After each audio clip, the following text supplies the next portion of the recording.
Ya, Assalamualaikum warahmatullahi taala wabarakatuh.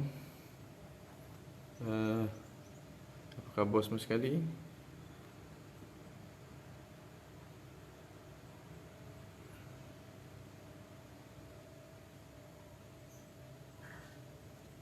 Okey, macam mana?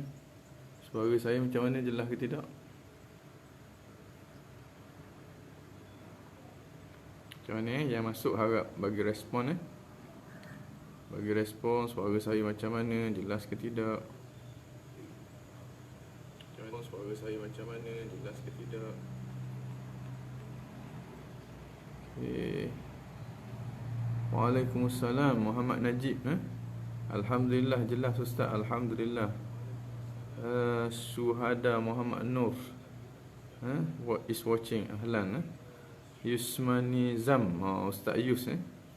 Ahlan wa sahlan, marhab bikum. Alhamdulillah, baik Ustaz. Alhamdulillah, jelas Ustaz, Alhamdulillah.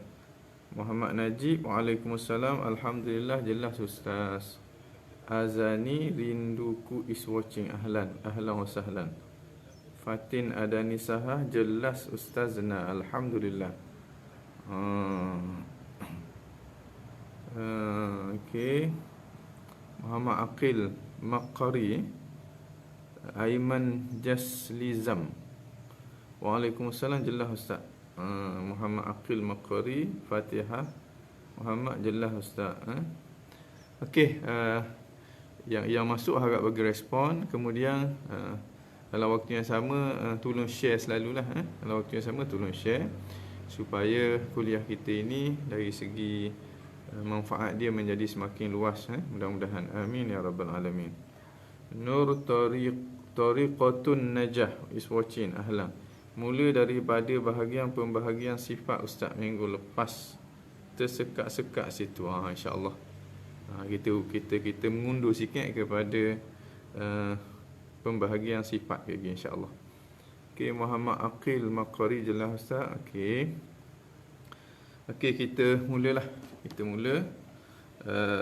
Nastaftih jilsatana mithla ma nawahu ahluna wa aslafuna as-salihun. Allah yudkhil niyatina fi niyatihim wa amalana fi a'malihim wa maqasidana fi maqasidihim ala hadhihi an-niyyah wa fi kulli niyatin salihah min khairatid dunya wal akhirah wa ila arwahi walidina wa masyayikhina wa dhawil huquqi alaina wa liman ahabbana wa ila arwahi ila kafati arwahil muslimina fi masyarikil ardi wa magharibiha, khususan ila ruhi al-muallif ila ruh al-muallif Imam As-Sanusi, nafa'ana Allahu biha bi'ulumih, wa ila ruhi Ustaz al-Kamil Muhammad Hashimi, nafa'ana Allahu biha bi'ulumih, wa ila hadrati nabiyina Muhammad sallallahu alaihi wa alihi wasallam. Al-Fatihah. A'udzubillahi minasyaitonir rajim. Bismillahirrahmanirrahim. Alhamdulillahi rabbil alamin. Ar-Rahmanir Rahim, Maliki yaumiddin. Iyyaka na'budu wa iyyaka nasta'in. Ihdinas siratal mustaqim, siratal ladzina an'amta 'alaihim ghairil maghdubi 'alaihim waladdallin. Amin amin amin ya rabbal alamin. Ustaz Hafiz Ali Makhdun Al-Mashhuri, ahlan wa sahlan, marhab bikum. Syed Abu Bakar Al-Aidarus, suara jelas, alhamdulillah. Ahlan bikum. Suhaidi, ahlan. Bismillahirrahmanirrahim. Alhamdulillahi rabbil alamin. Nahmaduhu wa nasta'inuhu wa nastahdihi wa nastaghfiruh wa na'udzu billahi min shururi anfusina wa min sayyiati a'malina. May yahdihillahu fala mudilla lahu wa man yudlil fala hadiya lahu. Ashhadu an la ilaha illallah wahdahu la syarika lah. Ashhadu anna sayyidana Muhammadan abduhu wa rasuluh. Allahumma salli wa sallim ala sayyidina Muhammadin al-Fatih lima ughliq wal khatimi lima sabaq, nasiril haqqi bil haqq wal hadi ila siratikal mustaqim wa ala alihi wa sahbihi haqqa qadrihi wa miqdaril azim. Subhanaka la ilma lana illa ma 'allamtana innaka antas samiul alim. wa tub 'alaina innaka antat tawwabur rahim. Qala rabbi shrah li sadri wa yassir li amri wahlul 'uqdatam min lisani yafqahu qawli. Rabbi zidna ilma warzuqna fahma. Allahumma aftah 'alaina futuhal 'arifin warzuqna fahman nabiyyin bijahi khatamil anbiya'i wal mursalin. Rabbi yassir wa la tu'assir, Rabbi yassir wa la tu'assir, Rabbi yassir wa la tu'assir, fa inna taysiral 'asir 'alaika yasir. Amma ba'd. نوينا التعلم والتعليم والتذكر والتذكير والنفع والانتفاع والإفادة والاستفادة والحث على التمسك بكتاب الله وسنة رسوله والدعاء إلى الهدى والدلالة على الخير ابتغاء وجه الله وارضاته وثوابه سبحانه وتعالى.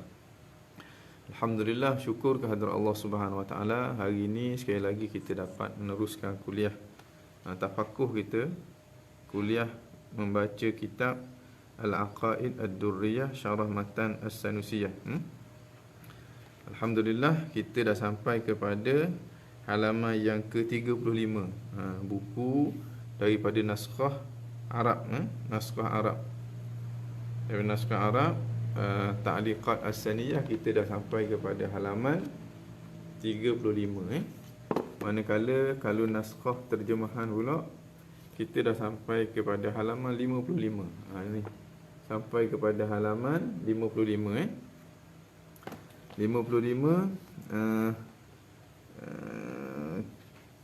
ini 35 perenggan yang ketiga. Wa'lam di bawah tu, perenggan paling bawah sekali, wa'lam. Kalau yang ini di perenggan paling bawah juga, ketahui olehmu.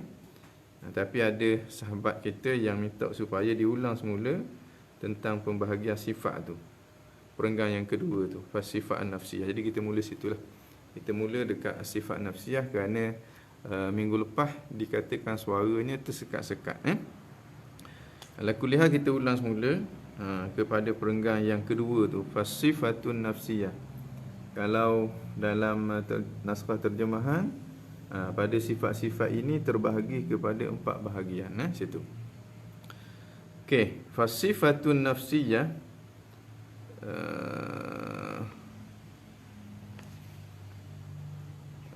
Okey, sebelum pada tu dijelaskan bahawa 20 sifat yang wajib kita tahu ini, kalau diklasifikasikan, dia boleh kita letak dalam 4 kategori sifat. Boleh kita letak dalam 4 kategori sifat. Pertamanya sifat nafsiyah, yang keduanya sifat salbiyah, yang ketiganya sifat ma'ani, yang keempatnya sifat ma'nawiyah. Pertamanya kita kena faham bahawa para ulama' dia mengkategorikan sifat ini dan dia letak istilah-istilah tertentu. Tujuannya tak lain tak bukan untuk nak ikat kefahaman kita supaya tak gelecoh. Nak ikat kefahaman kita supaya tak gelecoh. Tak gelecoh daripada apa? Daripada landasan yang sebenar, yang pernah difahami oleh generasi yang terdahulu. Dalam konteks kita sebagai ahli sunnah, itulah dia generasi salaf yang terdiri daripada para sahabat, tabi'in dan juga atba'u at-tabi'in. Ustaz Abdul Rahman Muti'i Saleh, ahlan wa sahlan, marhab bikum. Alhamdulillah sempat balik masuk kelas. Alhamdulillah. Ahlan bika. Baik. Ini tujuan istilah. Makna itu bukan perbincangan akidah, tapi dia membantu kita. Maka itu bukan akidah sebenarnya. Tak tahu tentang definisi sifat nafsiyah, salbiyah, ma'nawiyah pun tak ada masalah apa. Tapi bila kita tahu satu kelebihan, sekurang-kurangnya bila kita kata okey, sifat ini sifat nafsiyah, sifat ini sifat salbiyah, kita boleh faham, oh sifat salbiyah. Sifat ini sifat ma'ani, bukan sifat salbiyah, kita boleh faham dengan kefahaman yang betul. Hak yang wajib ni akidah tu. Akidah tu orang panggil sifat 20 tu. Allah itu ada, Allah itu sedia, Allah itu kekal, Allah itu tak sama dengan makhluk, Allah itu berdiri dengan sendiri, Allah itu Maha Esa, Allah Subhanahu Wa Taala Maha berkuasa, Allah Maha berkehendak, Allah Maha hidup, Allah Maha mengetahui, Allah Maha melihat, Allah Maha mendengar, Allah Maha berkata-kata. Keadaan Allah yang Maha mendengar, keadaan Allah yang Maha berkata-kata, keadaan Allah. 20 sifat tu. 20 sifat tu orang panggil akidah. Akidah tu tak boleh beza tu. Hak tu kalau kita beza hak tu, maknanya kita beza dengan apa yang dipegang oleh generasi salaf. Maknanya kita create satu kefahaman baru. Bila kita buat satu kefahaman baru, itu orang panggil kefahaman bid'ah. Kemudian salbiyah, nafsiyah, maknawiyah, hak ni sebenarnya nak ikat kefahaman kita. Itu bukan orang panggil penambahan kepada akidah. Orang kata perkara baru dalam akidah, bukan. Hak tu tujuan dia adalah untuk nak ikat akidah kita tu, supaya akidah kita betul-betul melekat pada landasan Ahlus Sunnah wal Jamaah. Tak lebih daripada. Begitulah kalau kita tengok perbincangan yang dimasukkan, yang tidak pernah ada pun pada zaman sahabat dulu, zaman tabi'in, atba'ut tabi'in, tak ada, tapi dimasukkan dalam kitab-kitab akidah, khususnya kitab-kitab akidah yang mutaakhirin ataupun yang mutaqaddimin. Dia istilah dalam akidah ni bila sebut mutaqaddimin dan juga mutaakhirin, penandanya pada zaman Imam Haramain Al-Juwaini. Makna golongan mutaqaddimin iaitulah orang-orang yang ulama-ulama yang datang sebelum daripada Imamul Haramain Al-Juwaini. Makna selepas daripada Imamul Haramain Al-Juwaini, ini dipanggil sebagai ulama-ulama yang mutaakhirin. Mutaqaddimin, ulama yang terdahulu, mutaakhirin, ulama yang terkemudian. Sebab apa ada istilah ni? Beza ni antara mutaqaddimin dengan mutaakhirin kerana dari segi metod. Kerana dari segi metod pendalilan dia. Maknanya sebelum daripada tu dia tak guna mantik Yunan. Tak guna mantik Yunan. Guna mantik Yunan tu begitu juga. Bukan akidah mantik Yunan ni. Dia sebagai orang kata pengikat supaya kefahaman kita tu menepati dengan kefahaman generasi yang sebelumnya. Dia aspek pendalilan sebelum daripada Imamul Haramain Al-Juwaini, dia tak guna pendekatan mantik. Dia tak guna pendekatan mantik Yunan lah. Ataupun kita kata pendalilan yang bersifat mantiki. Tapi selepas daripada Imamul Haramain, bermula daripada Imamul Haramain, dimasukkan orang kata pendalilan yang bersifat mantiki dalam perbahasan akidah.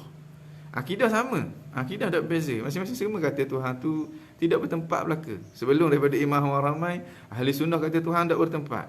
Orang yang kata bertempat tu, ni orang panggil fahaman bid'ah, fahaman baru. Bukan fahaman yang diwarisi daripada generasi yang sebelumnya. Selepas pada tu Tuhan tak bertempat juga. Cuma bagaimana Allah Subhanahu Wa Taala tidak bertempat tu dizahirkan. Dengan makna diperdalilkan. Macam mana? Kalau sebelum daripada tu, orang panggil berdasarkan kepada tidak menggunakan pendalilan yang bersifat mantiki, yang diambil cara bentuk pendalilan daripada mantik Yunan. Selepas daripada tu dia guna mantik Yunan untuk nak menjelaskan tentang akidah, untuk nak menzahirkan bahawa akidah yang kita pegang tu betul, untuk nak menzahirkan bahawa akidah yang dipegang oleh ahli-ahli bid'ah itu salah. Di situ ada istilah orang panggil al-asy'ariyah al-mutakaddimin dengan al-asy'ariyah al-mutaakhirin. Akidah tidak beza. Asy'ariyah dengan ulama yang hidup sebelum daripada Asy'ariyah pun akidah tidak beza. Sebelum daripada al-Asy'ariyah, Imam Abu Salah Asy'ari, dia ikut jalanan Imam Al-Haris Al-Muhasibi. Dia ikut jalanan Abul Abbas, dia ikut jalanan Abu Sa'id Al-Kullabi dan juga beberapa tokoh-tokoh ulama yang lain. Dari segi pendekatan tu, dari segi bentuk pendalilan, ini mungkin ada pembaharuan. Tapi dari segi akidah yang sama. Begitu juga Abu Sa'id Al-Kullabi. Begitu juga dengan Imam Al-Haris Al-Muhasibi. Mereka ini, dari segi pendekatan ada pembaharuan. Tapi dari segi akidahnya sama dengan generasi yang sebelum daripada mereka sampailah kepada zaman para sahabat Nabi radhiyallahu taala anhum. Itu jalanan Ahlus Sunnah. Dengan makna akidah tu tak berubah. Yang berubah hanyalah pendekatan. Bagaimana akidah itu disampaikan dan bagaimana akidah itu dipertahankan. Makna keluar istilah-istilah ini sebenarnya untuk nak mengekalkan ketulinan akidah yang kita warisi daripada generasi yang terdahulu. Mungkin satu ketika lagi ada orang mentajdidkan semula. Orang kata semula ilmu akidah ini, dia guna istilah-istilah yang baru. Tujuannya tak lain tak bukan ialah nak mengikat supaya kefahaman kita tak gelecah. Supaya kefahaman kita tak gelecah. Begitulah dengan ilmu-ilmu lain. Ilmu tajwid zaman Nabi tak ada Nabi ajar ni ikhfa hakiki, ni idgham bila gunah, ni lazim kalimi muthaqqal. Nabi dah ajar gitu pun. Sahabat pun dah ajar gitu. Sebab apa timbulnya istilah itu? Nak ikat supaya sebutan kita menepati dengan sebutan yang pernah disebut oleh generasi terdahulu, khususnya di kalangan para sahabat, tabi'in, atba'ut tabi'in. Bukan dia reka satu benda yang baru. Tiba-tiba direka satu sebutan yang baru, tu bid'ah. Tiba-tiba direka satu akidah yang baru, tu bid'ah. Antara akidah baru yang direka ialah Allah Subhanahu wa taala bertempat. Allah Subhanahu wa taala berada di pihak atas. Hak ni kalau tengok dalam kata-kata para sahabat kita tak jumpa ni.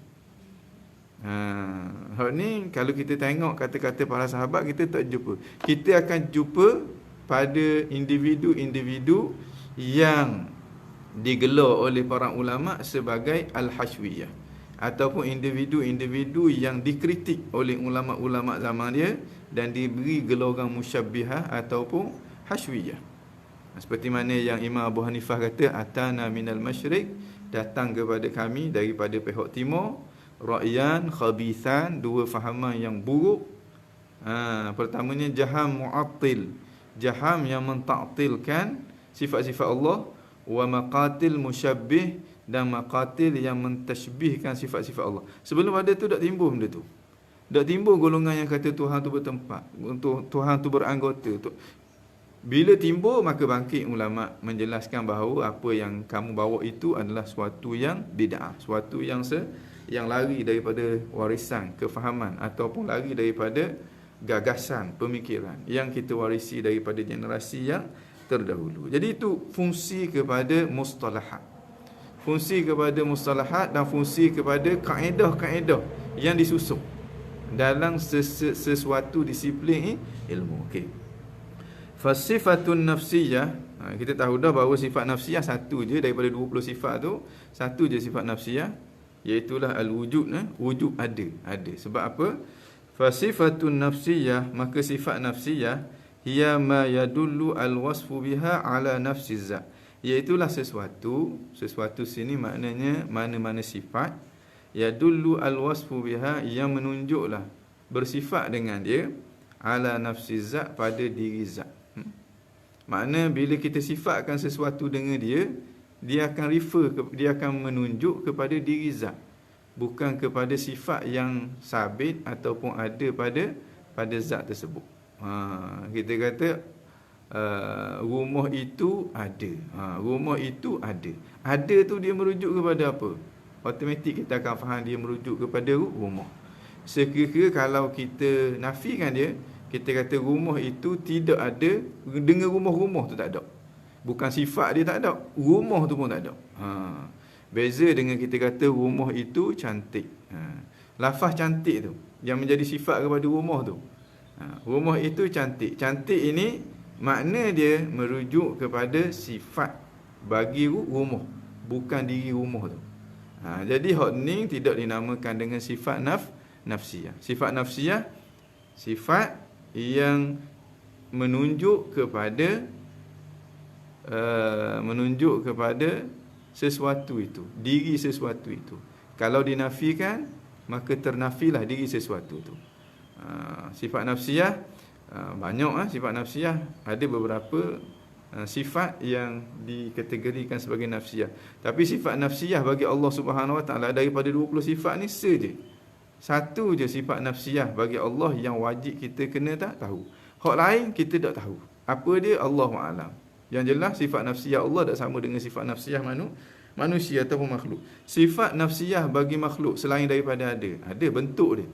Bentuk dia itu sifat nafsiyah bagi dia. Dengan makna kalau kita kata basikal, bentuk basikal tu sifat nafsiyah bagi basikal. Maknanya kalau kita buang bentuk tu, basikal tak ada dah. Jadi rupa lain dah. Mungkin rupa kereta, rupa rumah, rupa pokok dan sebagainya. Itu adalah sifat nafsiyah bagi dia. Sehingga kita boleh beza. Oh ini basikal, oh ini nasi lemak, oh ini buku, ini pokok, ini gajah.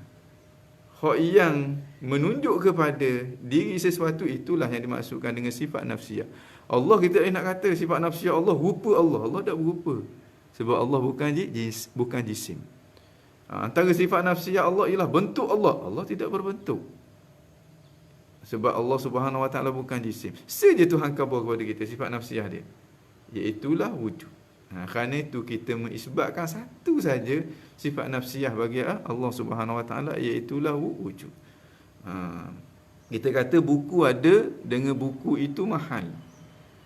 Lafaz ada tu, bila kita mensifatkan buku itu dengan ada, maka kita kata buku itu ada, dia menunjuk kepada apa? Ada tu menunjuk kepada buku.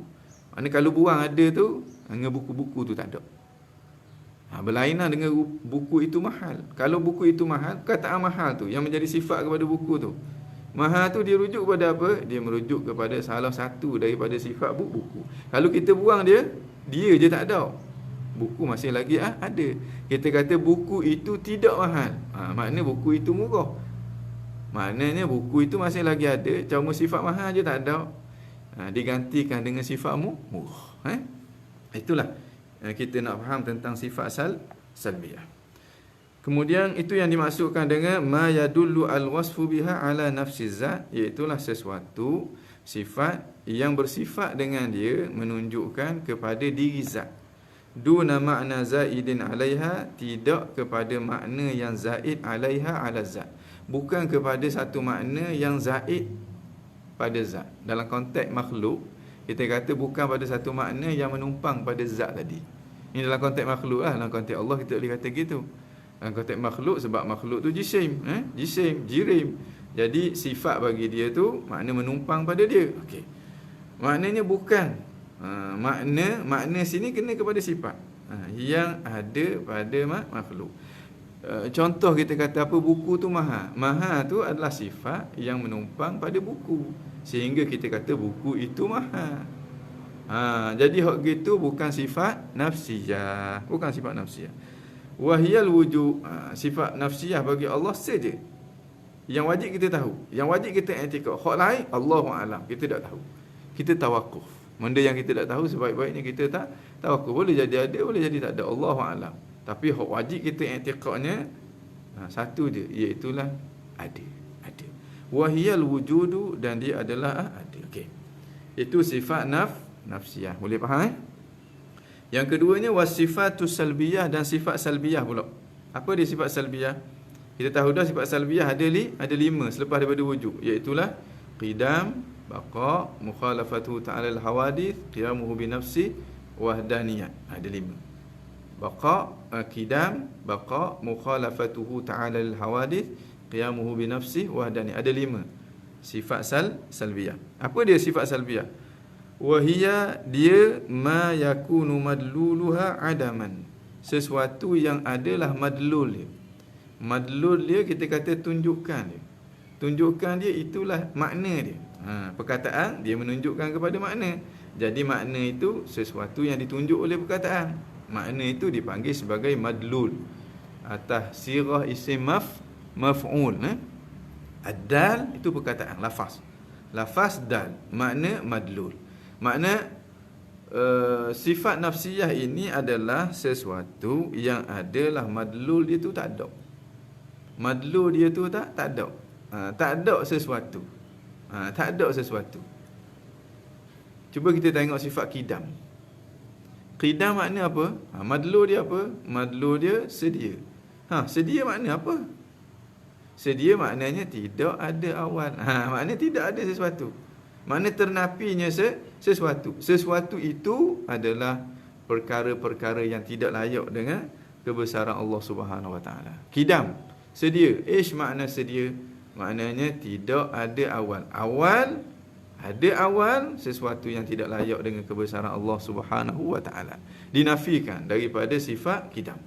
Baqa ish maknanya kekal. Apa makna kekal tu? Kekal maknanya tidak ada akhir ataupun tidak binasa. Ada akhir ataupun binasa itu adalah sesuatu yang dinafikan daripada lafaz qidam. Makna madlul dia tidak ada. Makna tidak ada binasa, tidak ada kesudahan. Mukhalafatuhu ta'ala hawadis, ish makna dia bersalahan Allah dengan segala yang baharu. Makna apa? Makna Tuhan tak sama. Nafikan sama. Makna tidak adanya sama Allah dengan perkara yang baru. Qiyamuhu bi nafsi, berdiri dengan sendiri. Makna apa? Makna Tuhan tidak perlu kepada yang lain. Dinafikan tidak perlu kepada yang lain. Wahdaniyah esa. Ish makna esa, maknanya tidak berbilang-bilang. Makna tak termasuk dalam kategori bilangan. Itu maknanya sesuatu yang adam, yang dinafikan daripada Allah. Sebab apa? Sebab memang perkara-perkara tersebut tidak sesuai dengan Allah. Kenapa? Kerana Allah itu Tuhan. Bagaimana Tuhan boleh berasal daripada tidak ada, baru ada? Mustahil. Mana kalau dia baru ada, dia macam kita lah. Bagaimana Tuhan yang tidak pernah bermula adanya untuk berakhir adanya? Benda yang tak mula nak akhir macam mana? Bagaimana bila sebut Tuhan, dia sama dengan makhluk? Bagaimana bila sebut Tuhan, dia perlu kepada yang lain? Bila sebut Tuhan, dia berbilang-bilang. La yumkin abadan. Mana akal kita kata, hadha mustahil. Ini adalah sesuatu yang mustahil. Kama sayati, seperti mana yang akan datang. Dia nak jelas lagi lah. La annaha maslubatun anillah. Bukan maknanya sifat-sifat ini maslubah. Sifat-sifat ini dinafikan ataupun dicabut daripada Allah. Makna sifat-sifat ini tidak sabit bagi Allah. Tidak. Allah bersifat dengan sedia. Sedia tu sifat salbiyah. Cuma madlu dia. Sedia makna apa? Tidak ada awal. Ada awal tu dinafikan daripada Allah melalui perkataan sedia. Allah kekal. Kekal makna apa? Tidak ada akhir. Ada akhir itu dinafikan melalui perkataan baqa. Mana-mana perkataan, mana-mana lafaz sifat yang begitu, makna dia tidak, makna dia menafikan sesuatu, maka itu dinamakan dengan sifat salbiyah. Kalau kita renung, kita manusia banyaklah. Cuma hak yang Allahnya disebut ni. Tidak ada anak, tidak ada isteri, tidak ada itu, tidak ada ini, itu masuk dalam kategori orang panggil perkara-perkara yang dinafikan daripada Allah. Dan tidak ada anak, maknanya Tuhan tak sama dengan makhluk. Kalau Tuhan tu macam makhluk, ada anak lah dia. Ataupun bila ada anak, maka Tuhan tu sama dengan makhluk. Bila sebut Tuhan tu tak sama dengan makhluk, automatik tak ada anak, tak ada isteri, tak ada waris-waris, tak ada rumah, tak ada tempat, tak ada masa, tak ada apa yang ada pada makhluk tidak ada pada Allah. Dah guana dia Allahu a'lam, serah kepada dia. Tuhan tak suruh kita fikir tentang dia. Sebab tak mungkin kita nak dapat memahami hakikat zat dan juga sifat Allah. Orang yang cuba untuk nak memahami hakikat zat dan juga sifat Allah, ini menjadi petanda kurang akal dia. Dan boleh jadi dia tu masih berada dalam kategori orang yang gila. Sebab apa? Sebab dia tak akan mampu. Dia tak akan mampu. Macam mana kita tajamkan mata kita untuk kita melihat bunyi. Lari terus. Maknanya kalau tengok juga bunyi, menunjukkan dia tak kenal bunyi tu apa. Dia tak kenal bunyi tu apa. Menunjukkan hak dia tengok tu hatu. Hatu jenis bunyi. Azanallah misalnya. Okay. Kita di luar daripada kemampuan kita untuk nak faham tentang Allah Subhanahu Wa Taala, sebab Allah Subhanahu Wa Taala maha tinggi, Allah Subhanahu Wa Taala maha agung, Allah Subhanahu Wa Taala maha besar. Maka Allah tak masuk dalam otak kita, maka Allah tak mampu dicapai oleh akal kita, seperti mana Allah tak mampu dicapai oleh akal fikiran kita. Jadi kalau kita tebang cari juga menunjukkan kita tak kenal Allah tu. Ini yang dimaksudkan oleh Sayyidina Abu Bakar As-Siddiq radhiyallahu taala anhu, al-ajzu an darkil idrak. Lemah daripada kita akur bahawa kita lemah daripada nak cerap Allah, nak capai hakikat Allah. Idrak tu maknanya kita kenal Allah dah tu. Selama mana kita berusaha lagi, menunjukkan kita masih lagi tak kenal Allah. Masih lagi kita beranggapan bahawa Allah itu boleh dicapai dengan akal fikiran kita.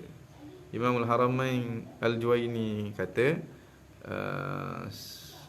seseorang yang akal fikiran dia sampai kepada adanya Allah, yang masih boleh dia fikir-fikirkan, fahuwa musyabbih, maka dia adalah musyabbih, orang yang mentashbihkan, menyamakan Allah Subhanahu Wa Taala dengan makhluk. Sesiapa yang akal dia sampai kepada kewujudan Allah, yang tak boleh dia fikir-fikirkan, hadza muwahhid, inilah dia orang yang tauhidkan Allah Subhanahu wa taala. Baik. Jadi sifat nafsiyah ini ada 5 selain daripada wujud lah, qidam, baqa, mukhalafatu ta'ala al-hawadith, qiyamuhu bi nafsihi wa wahdaniyah. Kategori yang ketiganya sifat al-ma'ani. Hiya kullu sifatin. Kalau kita sifat salbiyah tadi, kita manusia contohnya banyak sifat salbiyah kita. Antaranya mandu, antaranya jahil, antaranya buta, antaranya pekak. Kalau katanya mandu makna benda? Mandu maknanya tak ada anak. Miskin. Miskin makna benda? Maknanya tak ada harta. Buta. Buta maknanya? Maknanya tak boleh melihat. Tuli. Tuli makna benda? Tak boleh mendengar. Hak mana hak tak. Itulah yang dimaksudkan dengan sifat salbiyah. Itu yang dimaksudkan dengan sifat salbiyah. Baik. Sifatul ma'ani. Sifat ma'ani pula. Hiya kullu sifatin. Dia adalah setiap sifat maujudatin. Yang ada. Qaimatin, yang berdiri. Yang berdiri sini dengan makna yang ada. Ulama dah kata yang menumpang, ataupun yang bertepek, ataupun yang meresap. Sebab yang menumpang, yang tepek, yang meresap, ini semuanya merujuk kepada makna kaifiyat. Al-aslu la yuqalu lahu Allah Subhanahu wa taala bila kaifa, la kaifalah, tidak ada kaifiyat baginya. Imam Sayyidina Ali karramallahu wajhah dinukilkan oleh Imam Abdul Qahir Al-Baghdadi. Imam Abdul Qahir Al-Baghdadi dalam Al-Farqu Bainal Firaq. Ataupun kalau tak silap dinukilkan juga oleh Imam Abu Mansur. Imam Abdul Qahir Abu Mansur Al-Baghdadi juga dalam kitab di Usuluddin. Dia kata benda Imam Sayyidina Ali kata mana? Allazi ayyanal ainalah. Tuhan yang menentukan tempat kepada sesuatu yang bertempat, maka dia tak bertempat. Allazi kayyafal kaifalah. Tuhan yang menentukan kaifiat kepada sesuatu yang berkaifiat, maka dia tidak berkaifiat. Ni apa ni? Ustaz nak tanya dalam Asmaul Husna, macam mana nak mendefinisikan setiap asma Allah kalau Allah itu di luar daripada kemampuan akal untuk mencapai pemahaman setiap Asmaul Husna. Ada 2. Satu makna lafaz. Makna lafaz kita boleh faham. Hak tak boleh nak pergi hanyalah hakikat. Hakikat Allah Subhanahu wa taala. Maknanya guna Qadir, yang maha berkuasa. Boleh faham ke tak yang maha berkuasa? Boleh faham. Makna dia mampu buat sesuatu yang dia nak buat. Tu kita faham. Tapi hakikat kuasa tu, hak tu yang tak boleh nak faham. Kalau kita pergi lagi hak tu, akhir sekali orang panggil gelecoh kaki kita. Sama ada akal kita oraknya putus jadi gila, ataupun kita kata ya dah sedangkan dia bukan Tuhan, maka hak tu jadikan kafir. A'adzanallahu min zalik. Maknanya kalau kita sebut Asmaul Husna dan sifat-sifat ni kita boleh faham dari segi madlul lafzi dia, dari segi orang panggil makna daripada lafaz itu, lafaz sifat itu, makna lafaz sifat itu kita boleh faham. Bila kita kata Allah Subhanahu wa taala berkehendak, Allah bersifat dengan iradah, kehendak, kita boleh faham makna kehendak tu orang panggil nak lah. Tapi hakikat nak Allah tu guna, tu dah nak pergi. Bila kita kata Allah Subhanahu wa taala ada, kita boleh faham. Kita boleh faham ada. Ni orang panggil madlul lafaz. Allah Subhanahu wa taala ada, kita boleh faham. Tapi hakikat ada Allah tu. Kalau hakikat ada kita ni jisim, makna ada tempat, ada saiz, ada ukuran, ada bentuk, ada warna. Itu ada kita. Ada Allah macam mana? Tak ada macam-macam mana. Hak ni yang dimaksudkan oleh para ulama tak mampu dicapai oleh akal fikiran kita. Contoh Allah Maha Pengasih. Contoh Allah Maha Pengasih, pengasih makhluk kita tahu. Tapi Maha Pengasih Allah nak tengok macam mana kalau ia di luar daripada akal dan kefahaman dan akal kita. Kita faham makna Allah Maha Pengasih. Faham ke tak? Faham. Apa makna Maha Pengasih Allah Subhanahu Wa Taala? Okey. Pertamanya kita tengok makhluk. Makhluk ni pengasih. Apa makna makhluk tu pengasih? Kita faham. Ada sifat kasih pada dia. Makna Allah Subhanahu Wa Taala pengasih. Maknanya apa? Makna ada sifat kasih pada dia. Cuma hakikat kasih Allah dengan kasih makhluk, kasih yang tak sama. Kasih Allah dengan kasih makhluk, kasih yang tak sama. Guana Allah Ta'ala. Serah kepada Allah Subhanahu Wa Ta'ala. Mana kita mengisbatkan sifat kasih Allah tu di sisi Allah tanpa kita tasawurkan hakikat dia. Itu satu. Ni orang panggil jalanan ulama-ulama salaf. Bila dia sebut Allah Subhanahu Wa Ta'ala sayang kepada seseorang, dia kata je Allah bersifat dengan sayang. Guana Allah Ta'ala serah kepada Allah Subhanahu Wa Ta'ala. Sayang yang layak dengan kebesaran Allah. Tapi bukan dengan makna perasaan. Sebab hak perasaan tu masuk dalam klasifikasi al-a'rad. Ini penting kita kena faham istilah ni yang dibuat oleh para ulama. Ada a'radnya, ada sifatnya. Sekarang dikata Allah Maha Penyayang, betul ke tak? Betul. Allah bersifat dengan sayang, betul ke tak? Betul. Okey, guana hakikat sayang tu. Hak ni baru Allahu a'lam. Hak yang jelasnya bukan jenis perasaan. Dah guana Allahu a'lam tu. Kata dia bersifat dengan sayang, kita kata dia bersifat dengan sayang. Dah guana Allahu a'lam. Sayang Allah tu jenis a'rad ke? Bukan. Bukan jenis perasaan. Dah apa dia? Ia adalah sifat kesempurnaan. Dah guana hakikat dia Allahu a'lam. Serah kepada Allah. Selesai masalah kita.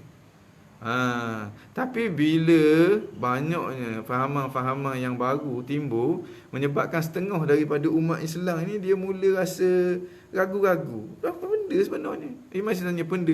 Apa makna Allah Subhanahu Wa Ta'ala Maha Penyayang tu makna apa? Di sini para ulama dia bagi pentafsiran. Dia kata sayang, kita manusia kalau kita sayang ada dua makna. Satu, makna dia ada tiga makna lah. Satu dengan makna perasaan. Ni sayang kita satu dengan makna perasaan. Makna ni mustahil bagi Allah Subhanahu Wa Ta'ala. Yang keduanya, bila seseorang itu sayang, pasti dia akan bagi sesuatu kepada orang yang dia sayang. Apa yang dia bagi itulah yang dinamakan dengan sayang dia. Ambillah ni kasih sayang daripada saya, kita kata. Ambillah ni kasih sayang daripada saya. Makna apa benda? iPhone. Note berapa dolar ni saya pun tak tahu dah. iPhone hak baru bagi. Makna iPhone tu sayang daripada dia. Itu satu makna. Makna bila sebut Allah sayang kepada kita, iaitulah anugerah yang Allah Subhanahu Wa Ta'ala bagi kepada kita. Maka hak tu orang panggil sayang Allah. Yang ketiganya pula, sayang Allah dengan makna Allah memberi. Okey, semula. Ambil sifat sayang Allah ni. Sayang Allah satu dengan makna perasaan. Dengan makna perasaan ini memang mustahil bagi Allah Subhanahu Wa Ta'ala sebab dia masuk dalam kategori al-a'rad. Yang keduanya dengan makna nak bagi sesuatu kepada kita. Nak tu merujuk kepada sifat iradah.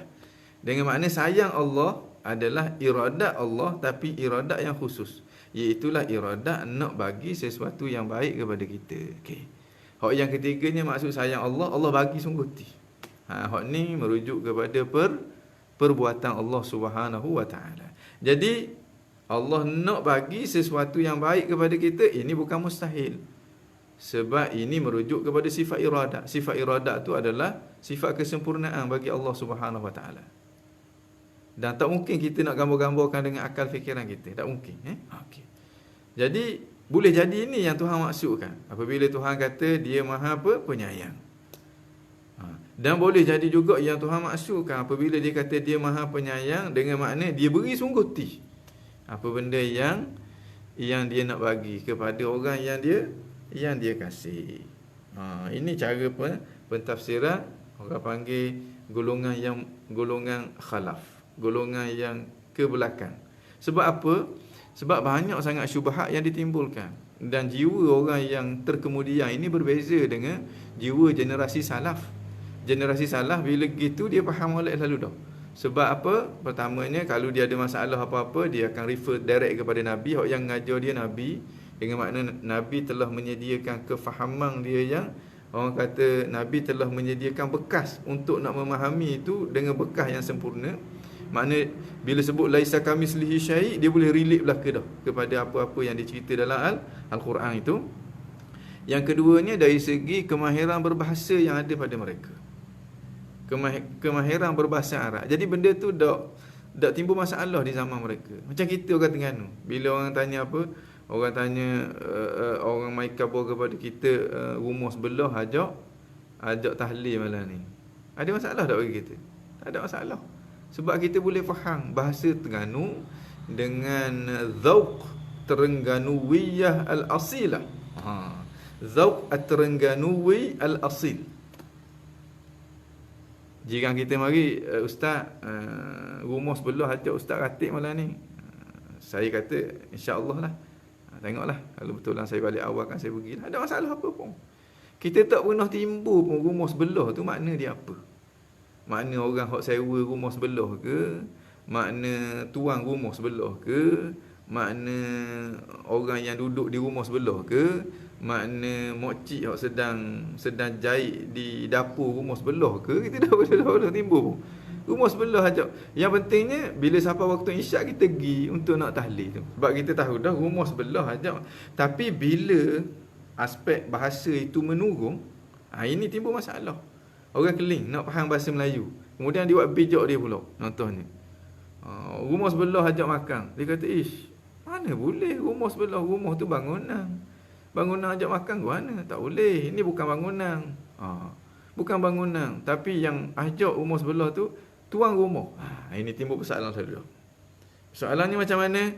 Sebab apa awak kata tuan rumah? Boleh jadi orang yang sewa rumah. Boleh jadi makcik yang duduk di rumah. Boleh jadi budak-budak yang sedang main di halaman rumah. Banyak ihtimal. Ini yang menyebabkan setengah daripada ulama dia tahan diri, dia dah apalah. Yang pentingnya Tuhan Allah Subhanahu Wa Taala sayang kepada orang-orang mukmin. Sayang tu salah satu sifat kesempurnaan Allah, bukan daripada jenis perasaan selesai gum. Dah apa benda makna saya tu Allah Alam, serah kepada Allah. Kita tak faham hakikat dia pun tak apa, sebab Tuhan tak mewajibkan kita faham. Tapi bila mari generasi baru ni, tu keluarnya fahaman-fahaman ahli bid'ah dan sebagainya, jadi setengah daripada mereka masih tersalah faham. Dan perlu kepada penjelasan oleh para ulama. Maka para ulama pun jelaskanlah berdasarkan kepada kaedah takwil daripada golongan yang ar-rasikhin, bukan takwil yang datang daripada jenis takwilul jahili, bukan. Jadi itu keluar dua aliran tu, aliran salaf dengan aliran khalaf di kalangan ulama-ulama yang hidup dalam generasi khalaf. Okey. Makna kesimpulannya daripada soalan tadi, madlul lafaz tu kita faham, tapi hakikat dia kita tak faham. Kemudian yang madlul lafaznya macam kalau sayang tadi tu, itu ada selibah juga tu. Kerana itu dianggap lafaz sayang itu sebagai lafaz yang mutasyabihat. Dia beza dengan maha kuasa, kehendak, mengetahui dan sebagainya. Nanti lagi dia akan sebut insya-Allah. Baik, itu sifat ma'ani, iaitulah kullu sifatin mawjudah, setiap sifat yang ada, qaimah bi mawjud, yang ada pada mawjud. Mawjud ni zat yang ada lah. Tujibulahu, yang mewajibkan baginya, bagi zat itu, zat yang ada itu. Hukuman, satu hukum. Yang mewajibkan dengan makna yang melazimkan. Bila sifat ini ada pada zat, dia melazimkan ada pula satu sifat yang lain yang masuk dalam kategori maknawiyah. Itu sifat ma'ani. Makna antara ma'ani dengan maknawiyah ini dia tak cerah tangga. Bila kita kata ada warna merah pada baju, automatiklah kita akan dapat faham baju itu berwarna merah. Baju itu berwarna merah, itu sifat maknawiyah yang lazim daripada keberadaan warna merah pada baju tersebut. Wahia sab'ah ba'dal khamsah, dan sifat ma'ani. Makna sifat ma'ani ni sifat jenis ada. Jenis ada ni dengan makna kalau benda ada ni, apa maksud benda ada? Benda ada maksud dia benda ada ni, benda kita panggil benda ada ni sekira-kira kalau diperlihatkan kepada kita, kita boleh tengok, kita boleh dengar, kita boleh rasa, kita boleh sentuh. Ini orang panggil benda ada. Benda ada. Maknanya dia ada sungguh hati. Ada di luar mata kepala kita. Saya ada di luar mata kepala. Antum semua. Hitam saya pun ada. Tengok tepek. Tepek di, bukan hitam lah ni. Ni dah hitam lah ni. Maknanya ni koko. Koko tu tepek pada saya. Mana ada. Perasaan saya ada pada saya. Penglihatan saya ada pada saya. Mana penglihatan saya tak nampak. Tapi kalau Tuhan bagi kekuatan, kita boleh nampak. Sebab kaedah akal kata, kullu mawjudin yasihu an yura. Setiap benda yang ada itu boleh dilihat. Sama ada kita nampak ataupun tak nampak. Itu merujuk kepada kekuatan dan juga kekurangan yang ada pada kita. Tapi hakikat dia boleh dilihat. Kerana itu kita kata kita boleh melihat Allah. Sebab apa? Sebab Allah Subhanahu Wa Taala itu ada. Yang ada dua perkara je. Satunya zat. Zat ni ada. Yang keduanya sifat ma'ani. Selain daripada tu, ini tak masuk dalam kategori ada. Selain daripada tu, sama ada masuk dalam kategori benda yang kita faham. Dia tak ada, tapi kita faham. Contoh kita kata iPad. iPad ni mahal. Mahal tu ada tak nak cari mahal? Tak akan jumpa. Buka hijab dah nampak mahal tu. Cuma kita faham, bila kena bayar banyak, tu orang panggil mahal. Yang ada hanyalah iPad. iPad hitam. Pertamanya iPad tu ada. Yang kedua hitam pun ada. Boleh tengok. iPad tu sejuk. Pertamanya iPad tu ada. Sejuk tu pun ada. Jadi iPad tu dinamakan dengan Al-Mawjud. Sejuk tu juga dinamakan dengan Al-Mawjud. iPad petok. Petok ada ke tak? Nak kata ada. Tak siapa tahap ada. Macam Gemaha tadi memang tak ada. Tapi kita faham. Kau ni petok ni. Petok nak kata ada. Lain petok dengan warna hitam. Petok dengan iPad lain. Yang kita nampak tu bukan nampak petok. Kita nampak tu nampak iPad. Nak kata ada. Tak siapa tahap ada ni.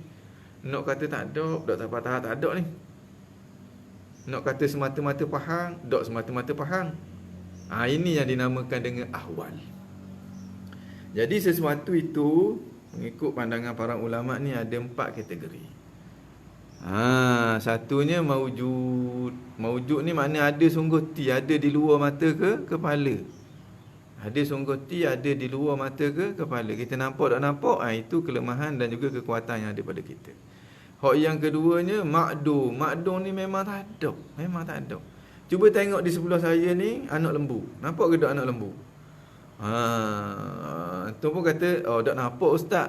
Boleh tak anak nak kata, kalau begitu mata awak buta. Sebab dah nampak anak lembu ni. Tak buta, ustaz tu otak tak apa cerdik. Sebab apa? Sebab mana ada lembu? Ada lembu nak tengok macam mana. Itu benda yang tak ada. Sekutu bagi Allah. Tak ada sekutu bagi Allah. Sampai nak carilah tak ada. Ada di luar mata kepala. Tak ada. Bila sebut tak ada lah timbul isu di luar. Tak ada. Bila sebut tak ada. Tak ada di luar mata kepala dan tak ada dalam pemikiran kita. Tak ada. Tak ada sungguh ti. Hak yang ketiganya, dia tak ada di luar mata kepala. Tapi kita tak boleh nafikan dia. Macam kita kata kipas musim. Kalau kita cari musim pas cerah, kita tak jumpa. Sebab yang kita jumpa hanyalah kipas. Jadi musim tu nak kata ada, dia tak ada. Tapi nak kata tak ada, dia ada dalam akal kita. Dengan makna kita faham begitu. Kalau mari seorang tengok kipas biung tu, dia kata kipas ni tak musim. Dia nafikan musim, kita akan kata mu ni menipu. Mu ni tak betul dah. Tak musim mana. Cuba tengok kau dengan mata tu musim oleh ada tu. Ini yang dinamakan dengan al-umur al-i'tibariyah. Sesuatu yang kita iktibar sahaja. Sesuatu yang kita faham dalam akal fikiran dan dia tidak berada di luar mata kepala. Tiang tinggi. Kalau tiang tu putih, tiang ada, putih pun ada. Tiang tinggi. Tinggi ni, kalau cari tinggi, pas cerah tak jumpa. Sebab dia tak ada. Tapi dia kita faham. Bila tinggi gitu, orang panggil tinggi. Kita faham. Dia tak ada di luar mata kepala kita. Ini dinamakan dengan al-umur al-i'tibariyah. Durian luruh. Kita nak tunggu durian baru ni kan. Durian luruh. Berdebok bunyi. Bila bunyi berdebok, kita pergi cari. 2 orang turun daripada wakaf nak pergi cari durian. Seorang cari durian. Betul lah. Benda ada. Hak seorang lagi cari luruh. Pas cerah tak jumpa. Maknanya kalau dia cari sungguh luruh tu maknanya dia memang tak ada berotor. Sebab luruh tu tak ada. Luruh ni hanya difahami daripada pergerakan durian dari atas tu sampai ke bawah, kemudian bunyi berdebu. Itu orang panggil luruh. Ini dinamakan dengan al-umur al-i'tibariyah. Kategori yang keempat, maujud ada sungguh ti. Makdum tak ada sungguh ti. Satu lagi al-umur al-i'tibariyah, ada duduk akal je para ulama kata. Benda yang jenis i'tibar bil aql, bizhin. Yang keempatnya dinamakan dengan ahwal. Ahwal ni pelik sikit ni. Hak ni macam gepetok tadi tu. Nak kata ada, dok siapa tahap ada. Nak kata tak ada, dok siapa tahap tak ada. Duk tengah-tengah. Dalam konteks ni sifat maknawiyah. Sifat maknawiyah tu nak kata ada, siapa masuk dalam kategori maujud dak. Nak kata tak ada, siapa turun kategori makdum pun dak. Dah. Ini dinamakan dengan ahwal. Pandangan setengah daripada ulama ahwal. Okey. Jadi yang keempat pula sifat maknawiyah hiyal hal. Ini ahwal ni. Al-wajibah yang wajib bagi zat. Mana yang tak cerah tangga dengan zat. Mana bila ada zat, ada sifat ma'ani pada dia, automatik adanya sifat maknawiyah. Madamatiz zat, selama mana zat itu mu'allalatan, selama mana dia tu ditaklilkan, dikeranakan bi'illatin dengan satu kerana. Dengan makna selama mana ada sebab kepada sifat maknawiyah. Apa dia sebab sifat maknawiyah yang ada pada sesuatu itu? Itulah dia sifat ma'ani.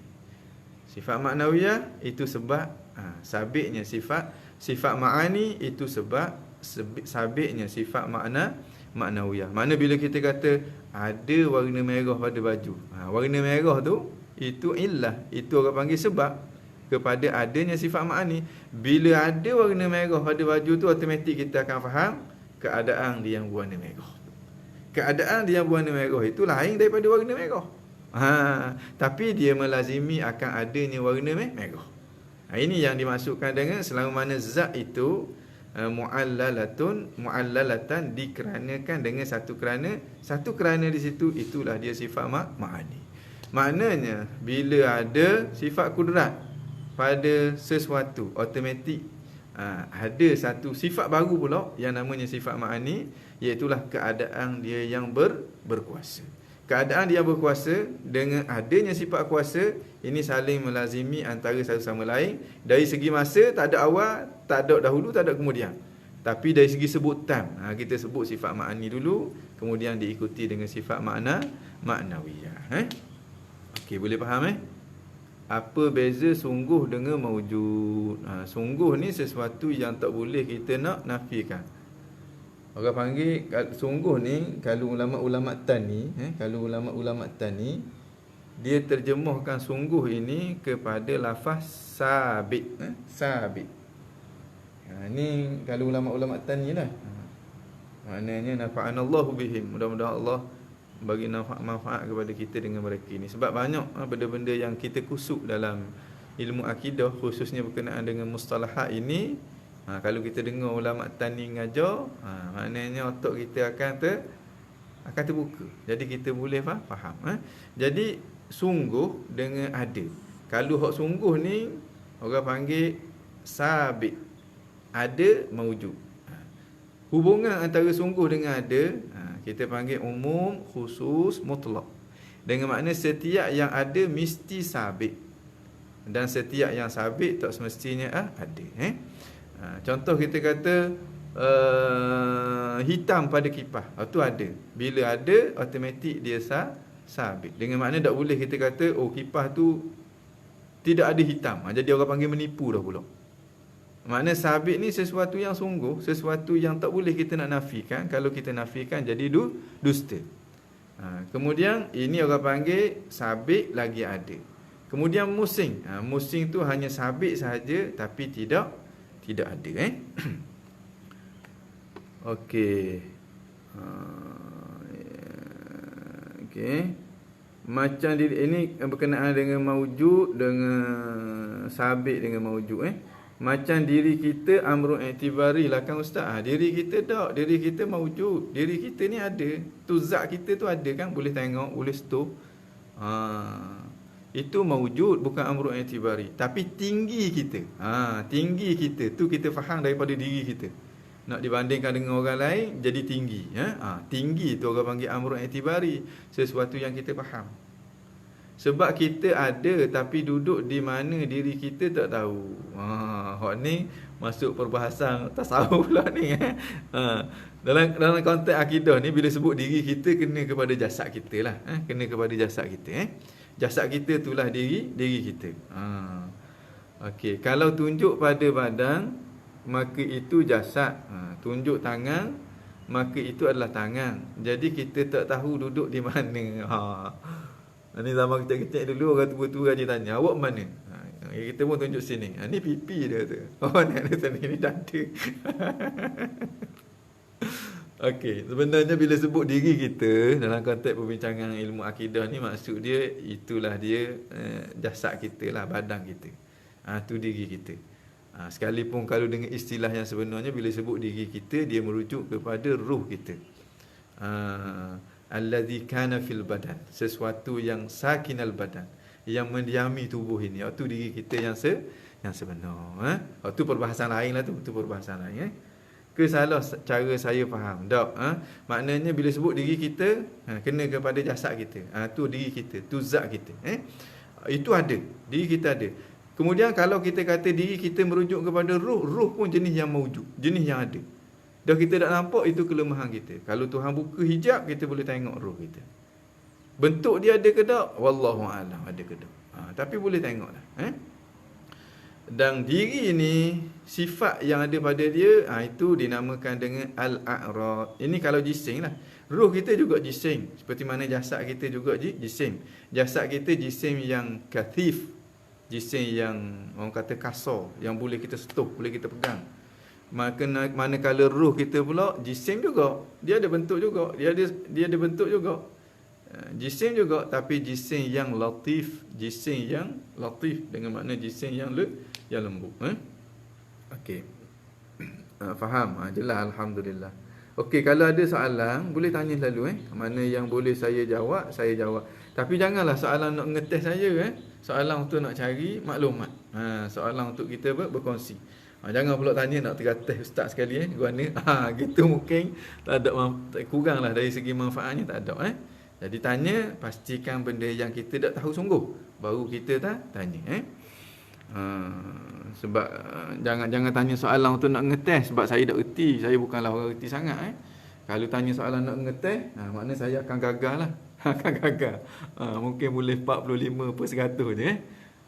Faham tak soalan yang nak ngetes ni? Maknanya nak uji, nak tengok ustaz ni duduk tahap mana. Kalau nak uji gitu, saya kata daripada awal lagi dah, saya tak ada benda.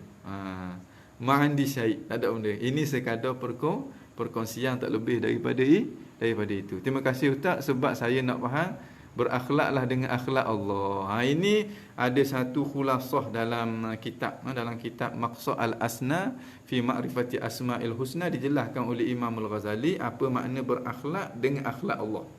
Makna berakhlak dengan akhlak Allah. Contohnya takabur. Takabur sifat Allah. Bagaimana kita nak letak sifat takabur dalam hati kita? Dengan makna kita pandang lekeh kepada benda-benda yang dibenci oleh Allah. Perkara-perkara maksiat kita pandang lekeh. Itu makna kita letak sifat takabur yang sebenar pada hati kita. Ada Imam Ghazali ajar bagaimana cara kita nak berakhlak dengan akhlak-akhlak Allah dalam konteks kita. Sebab apa? Sebab kita punya prinsip, kita tak mungkin nak berakhlak dengan akhlak Allah yang sebenarnya dah. Cuma kita akhlak Allah dengan perkataan yang dinisbahkan kepada perkataan tu, kita letak pada kita dengan makna yang bersesuaian dengan kita. Okey. Kiranya sungguh tu macam amru i'tibari. Amru i'tibari salah satu daripada benda yang sungguh. Amru i'tibari salah satu daripada benda yang sungguh. Benda yang sungguh ni amru i'tibari pun sungguh, benda yang maujud pun sungguh. Kemudian kita kata ahwal pun sungguh. Hak yang tak sungguhnya ialah makdumat, sesuatu yang tak ada saja. Okey. Kita terus pergi Terus pergi sikit lagi. Pukul apa dah jam? Pukul 6 dah. Sikit lagi. Wa'lam, hendaklah kamu tahu. Bila kita tengok dalam kitab, pengarang dia sebut wa'lam, hendaklah kamu tahu, ketahui olehmu, kita buka selalu hati kita dengan penuh rasa kita nak tahu. Kita minta dengan Allah, ya muallima Daud alimni. Wahai Tuhan yang memberi pengetahuan kepada Nabi Allah Daud, ajarlah aku, bagi pengetahuan tu kepada aku. Wa ya mufaqqih Sulaiman, wahai Tuhan yang memberi faham kepada Nabi Allah Sulaiman, faqih ni, berilah kefahaman tu kepada aku. Setiap kali kita jumpa gitu, biar kita ada interaksi, ada kontak. Makna jiwa kita tak kosong. Ini cara penuntut ilmu yang nak mendapat perhatian daripada Allah, yang nak mendapat anugerah khusus daripada Allah Subhanahu Wa Taala. Kita di hadapan Allah, kita tunjukkan bahawa kita teme'en, orang Terengganu kata. Kita teme'en, kita nak sangat-sangat apa-apa sahaja yang berkait dengan ilmu-ilmu yang memberi manfaat kepada kita. Wa'lam, hendaklah kamu tahu, anna kauna sifatil 20, keadaan sifat itu 20. Mana keadaan sifat itu sifat apa? Sifat yang wajib kita tahu secara terperinci. Itu 20. Binaan, kerana dibina, alal qawli, di atas pandangan, bi thubutil ahwal, pandangan yang mengisbatkan ahwal. Sebahagian daripada ulama dia kata ahwal itu sabit. Ahwal itu tak mungkin untuk kita nak apa? Kita nak menafikan dia. Jadi dia kata di sana ada maujudat, di sana ada umur al-i'tibariyah, di sana ada al-ahwal. Tak mungkin kita nak nafikan sebab dia sesuatu yang sabit. Sesuatu yang sabit. Makna bagi yang mengisbatkan ahwal. Apa dia ahwal? Wahyal wasitatu, dan ahwal itu adalah wasitah, sesuatu yang berada di tengah-tengah, mengikut perkiraan akal kita. Bainal mawjudat al-kharijiyah, di antara mawjudat, perkara-perkara yang ada. Al-kharijiyah, yang ada di luar mata kepala, bukan yang semata-mata ada dalam akal fikiran kita. Wal ma'dumat, dan sesuatu yang tak ada. Tak ada di luar mata kepala kita, kita boleh tengok, dan tak ada dalam akal fikiran kita. Orang kata ma'dumat al-khalisah, ma'dumat yang sungguh ti. Makna antara yang tak ada dengan antara yang ada sesuatu yang mencelahinya, sesuatu yang berada di tengah-tengah. Maksud dia, nak kata dia ada, dia tak sampai ke tahap ada. Nak kata dia tak ada, tak sampai ke tahap tak ada. Itu yang dimaksudkan dengan al-ahwal. Kalau al-umurul i'tibariyah, dia sesuatu yang memang tak sampai tahap ada, dan dia memang termasuk dalam kategori benda yang tak ada. Cuma kita faham. Waktu orang panggil umur al-i'tibari, i'tibar, dengan makna kefahaman kita je. Dia tak ada benda tu, kita faham je. Macam geluruh. Nak cari luruh pas cerah tak ada. Pas cerah tak jumpa cari luruh. Tapi berbeza dengan petok. iPad kita petok. Petok tu, nak kata tak ada, tak ada. Tapi nak kata tak ada, tu boleh tengok petok. Orang kata yang mu tengok tu bukan iPad. Mu tengok tu, yang mu tengok tu bukan petok. Yang mu tengok tu iPad. Cuma bentuk iPad gitu orang panggil petok. Ini dinamakan dengan ahwal. Dinamakan dengan ahwal. Wa ba'duhum qala bi annaha, dan sebahagian daripada ulama kata annaha, bahawa sungguhnya nya tu apa? Nya sifat-sifat yang wajib kita tahu secara terperinci itu salatha asyrata sifatan, 13 sifat sahaja. Binaan, ini dibina ala adami thubutil ahwal, dibina atas pandangan yang mengatakan tidak sabitnya ahwal. Dengan makna ahwal itu adalah sesuatu yang tidak sabit sama sekali. Makna cukup bila kita kata Allah bersifat dengan kudrat, dah cukup lah. Tak perlulah kita nak isbat pula satu lagi hal keadaan Allah Subhanahu Wa Taala yang bersifat dengan kudrat. Tak perlu dah. Sebab ahwal tu tak ada. Laisa hunaka hal, dia kata. La hala. Imam Abu Hasan Asy'ari kata, la hala. Tidak sabit hal itu. Wa annal hala muhal. Dan hal itu adalah suatu benda yang mustahil. Bagaimana tak mustahil? Dia ada dengan tak ada je. Apa benda pula ada tengah-tengah ni? Akal mana yang boleh terima begitu? Tapi jawapan dia, ada juga akal manusia yang boleh berterima begitu. Kerana itu ada khilaf. Ada khilaf antara sabit ataupun tidak sabitnya ahwal. Bagi yang kata ahwal itu sabit, bila dia kata ada sifat ma'ani, ada sifat kudrat pada zat Allah, dia akan nampak.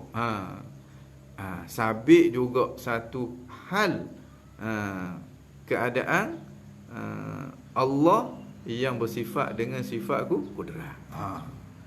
Tapi bagi orang yang kata ahwal tu tak sabit, tak ada perlu dah. Okey. Wa anna kaunahu qadiran, dan sesungguhnya keadaan Allah yang berkuasa itu, wa muridan, keadaan Tuhan yang berkehendak itu, wa hayyan, keadaan Tuhan yang hidup, wa aliman, keadaan Tuhan yang maha mengetahui, sami'an basiran mutakalliman itu, ila akhir sifat as-sab'ah al-ma'nawiyah, hinggalah ke akhir sifat maknawiyah itu, umurun i'tibariyah. Bagi mereka ini ialah umur i'tibariyah, bukan jani'ah awal. Jadi bila umur i'tibariyah tak perlu dikira dah. Sebab apa? Sebab dah memadai. Apabila kita sebut ada sifat kudrat, ada sifat iradat, ada sifat ma'ani, sehingga ada sifat kata-kata di sisi Allah Subhanahu wa taala. Wa hiya ma laha thubut fi dhihn. Apa dia al-umur al-i'tibariyah itu? Ialah sesuatu yang sabit pada zihin, sabit pada kefahaman kita, minal mawjud al-kharijan, sabit pada zihin kita. Dia diambil, muntaza'atun, yang diambil daripada al-mawjud, daripada sesuatu yang ada. Sesuatu yang ada tu, yang ada kharijan, yang ada sungguh, ada di luar mata kepala kita. Contoh, kita tengok tiang tadi, tiang tinggi, kita kata tinggi tu jika nak dibandingkan dengan tiang sebelah dia yang lebih rendah daripada dia. Okey, kita faham daripada mana tinggi tiang tu? Daripada tiang tu, daripada diri tiang tu. Makna ini yang dimaksudkan diambil daripada sesuatu yang mawjud, yang khariji. Makna tiang itu adalah sesuatu yang mawjud, yang khariji. Makna kita tengok, kita faham, oh tinggi. Tinggi tu kita ambil daripada mana? Daripada tiang tu. Ini yang dimaksudkan dengan muntaza'atun minal mawjud, yang dicabut daripada sesuatu yang mawjud. Kharijan, mawjud mana? Mawjud di luar mata kepala kita. Kalau mawjud pada zihin kita, itu hanyalah al-umur al-i'tibariyah. Okey, dia bagi contoh. Fakaunuhu qadiran masalan, maka keadaan dia yang berkuasa tu. Masalan, sebagai contohnya, ibaratun, ia hanyalah ibarat an qiyamil qudrah bizzat. Ibarat tentang apa yang kita faham dari keberadaan kudrat pada zat Allah Subhanahu Wa Taala. Itu yang kita kata kaunuhu qadiran. Mana dia faham kaunuhu qadiran tu umur al-i'tibariyah, daripada adanya sifat kudrat pada zat. Di sifat Allah mana? Sifat Allah kudrat tu. Makna apabila kita kata Allah bersifat dengan kudrat, Allah bersifat dengan kudrat, dah cukup dah. Tak perlu lagi kita i'tikad pula satu lagi, Allah juga bersifat dengan hal keadaan dia yang bersifat dengan kudrat. Tak perlu dah. Fa kaunuhu qadiran masalan, maka keadaan dia yang berkuasa sebagai contohnya, ibaratun, satu ibarat an qiyamil qudrah bizzat, berdirinya kudrat itu pada zat. Ustaz, jadi sifat maknawiyah itu tak boleh apa benda? Ustaz, jadi sifat mana saya? Tengok sikit lagi. Ikhwan fillah, ustaz nak tanya dalam Asmaul Husna, kes selesai dah tadi. Kemudian ustaz tidur buat ni.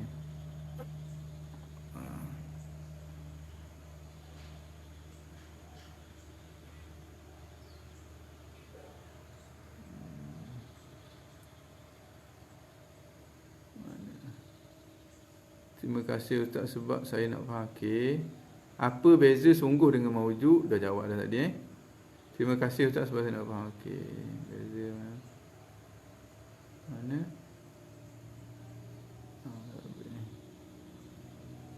Macam diri kita amrul i'tibari lah, bukan? Macam mana?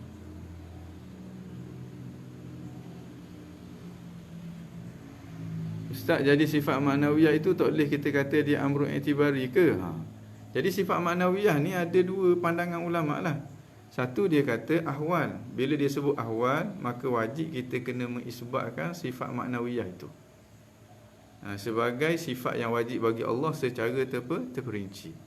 Satu lagi pandangan, dia kata sifat maknawiyah itu hanyalah amru i'tibari. Bila dia kata sifat maknawiyah itu amru i'tibari, dah cukup. Bila kita kata Allah bersifat dengan kudrat, dah cukup dah. Tanpa perlu kita melihat bahawa keadaan dia yang berkuasa itu adalah satu sifat yang melazimi akan sifat ma'ani, iaitulah kudrat. Jadi ada dua lah situ. Sifat maknawiyah tu ada ulama anggap dia sebagai ahwal. Maka kalau dianggap sebagai ahwal, maka wajib kita kena isbat lah. kena isbat secara terperinci lah. Sebab apa? Sebab ahwal ni sesuatu yang berbeza dengan sifat ma'ani. Sesuatu yang berbeza dengan sifat ma'ani dan sesuatu yang melazimi sifat ma'ani. Jadi bila kita isbat sifat ma'ani, secara automatik kita juga kena mengisbatkan sifat maknawiyah. Kalau kita menganggap dia sebagai ahwal. Tapi kalau kita menganggap dia sebagai al-umur al-i'tibariyah, sudah cukup untuk kita mengisbatkan sifat ma'ani. Kita kata Allah bersifat dengan kudrat, tu sifat yang wajib kita kena i'tiqad. Mana keadaan dia yang bersifat dengan kudrat, hak tu makna ada sifat kudrat pada zat dia dah. Tak lari daripada yang pertama. Boleh faham habis tu. Fatakunul asya'. Dia kata faqaunuhu qadiran, maka keadaan dia yang berkuasa, masalah sebagai contohnya ibaratun adalah satu ibarat. Ibarat ni makna kita faham. Satu kefahaman, suatu benda yang mentakbirkan, suatu benda yang menjelaskan sehingga kita boleh faham an qiyamil qudrah, tentang berdirinya kudrat bizat pada zat Allah. Itu kaunuhu qadiran. Mana bila dalam Quran sebut wa kana Allahu sami'an, adalah Allah Subhanahu wa taala itu sami'an, maha mendengar. Makna apa? Maknanya ada sifat sama pada zat Allah. Itu yang difahami oleh orang-orang Arab. Kerana itu dia mengisbatkan sifat sama. Sekalipun sama secara istiqlal tidak disebut dalam Quran. Tidak disebut secara dalam Quran, disebutnya Allah maha mendengar. Bukan Allah bersifat dengan pendengar. Daripada mana kita kata Allah bersifat dengan pendengar? Daripada tu. Wa kana Allahu sami'an, adalah Allah Subhanahu wa taala tu maha mendengar. Maha mendengar, orang agak faham ada sifat apa? Pendengar pada dia. Okey. Habis itu faqat la amrun zaidun 'alaiha, bukan sesuatu yang lebih ke atasnya. Mana bukan sifat maknawiyah, bukan ahwal yang melazimi akan keberadaan sifat ma'ani. Wa hakadha, dan begitulah baqiyatul ma'nawiyah, sifat-sifat ma'nawiyah yang lain. Boleh difaham dengan dua. Satu sebagai al-umur al-i'tibariyah, satu sebagai ahwal. Wa hadha huwal haq, dan inilah yang sebenar. Pandangan yang menafikan ahwal, itulah pandangan yang sebenar menurut pengarang kita ni, syarah kita ni, iaitulah Al-Ustazul Kamil Muhammad Al-Hashimi.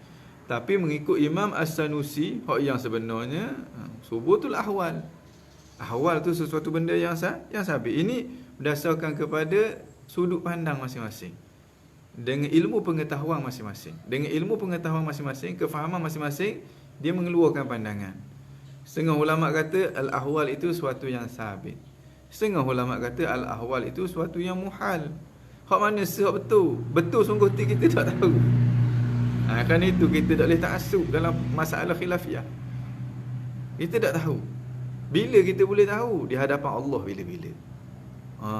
Tu pun kalau Allah bagi tahu, kita boleh tahu. Mana seorang yang mengeluarkan pandangan dia, yang mana pandangan dia daripada ijtihad, kalau dia betul dengan apa yang Tuhan nak, dia boleh 2 pahala. Kalau dia salah, dia dapat 1 pahala. Dosa tak sama sekali. Sebab dia cuba untuk nak memahami akan sesuatu itu. Dia telah berusaha untuk nak mencari kebenaran. Masalah khilafiyah, mana kita kena ra'i-mera'i lah. Ra'yi sahih yuhtamalul khata' wa ra'yu ghairi khata' yuhtamalus shawab. Pandangan aku ni betul, boleh jadi salah. Pandangan orang lain salah, boleh jadi betul. Ni kullu ahad yu'khas wa yutrak min kalamihi illa sahib hadzal qabr. Setiap seorang daripada kita boleh ambil, boleh tolak kata-kata dia, melainkan kata-kata baginda Nabi SAW. Ini prinsip yang dipegang dengan erat oleh ahli sunnah wal jamaah. Beza dengan Wahabi. Wahabi jadi Wahabinya sebab apa? Sebab dia rasa dia je betul, orang lain salah. Sedangkan hak yang dia kata salah itu pandangan jumhur ahli sunnah wal jamaah. Itu jadi Wahabi. Okey? Boleh faham Jadi Ustaz Syed Abdul Matin, Ustaz, jadi sifat maknawi itu tak boleh kita kata dia amrun i'tibari ke? Boleh. Kalau ulama yang mengisbatkan ahwal, dia kata itu ahwal. Tapi ulama yang tidak mengisbatkan ahwal, dia kata sifat maknawiyah itu amrun i'tibari. Bila amrun i'tibari, tak perlulah kita isbatkan dia secara berasingan. secara satu persatu. Sudah cukup dengan kita mengisbatkan sifat makna, sifat ma'ani. Okey. Okey. Kita sikit lagi dah. Sikit lagi. Sebenarnya ana nak baca 1 jam je, tapi terlajak sama. Terlajak sama. Terlajak sama. Dan ni kita nak berhenti habis penggang dia. Baik. Min annahu, kerana dia kata la hal, tidak ada hal, wa annal hala muhal, dan hal itu adalah sesuatu yang mustahil. Sebab apa? Sebab dia antara ada dengan tak ada je, antara nafi dengan isbat je, tak ada dah tengah-tengah tu. Okey. Bi khilafiha 'ala al-qawl al-awwal, berbeza pandangan ni dengan pandangan yang pertama. Fa innaha arba'atun, maka al-asya' mengikut pandangan yang pertama ada 4, bi ziyadatil ahwal, dengan ditambah ahwal.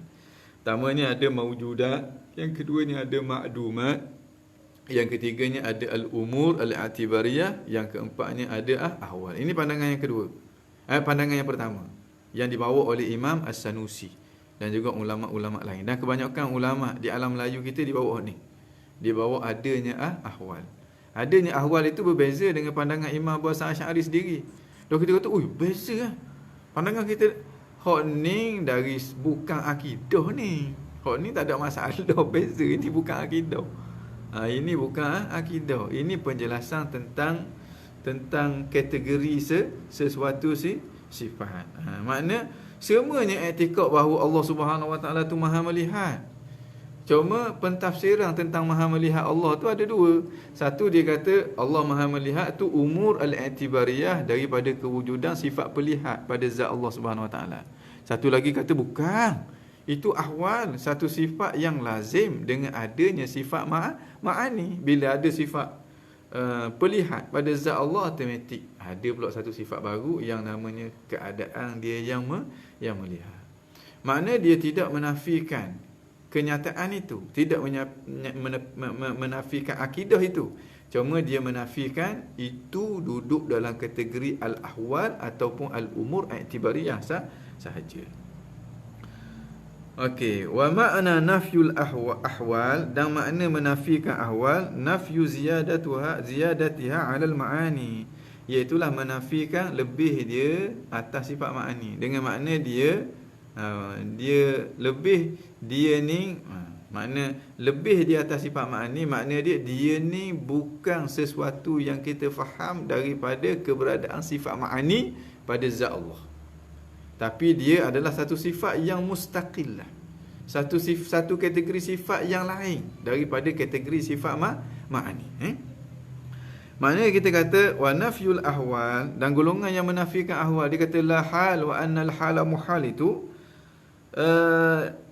wa makna nafyul ahwal nafyu ziyadatuha 'alal ma'ani. Dia makna kita menafikan dia ni sifat yang suku daripada sifat ma'ani. La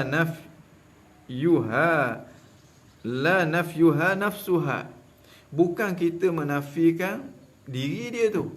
Dengan makna kita kata dah Allah bukan dia Maha melihat, dia tidak melihat. Kita nafi tu. Keadaan Allah yang melihat. Kita nafi tak, keadaan Allah tidak melihat. Kita nafikan keadaan Allah yang bukan menafian tu, itu haqiqah. Hadza la yumkin an nunkirahu.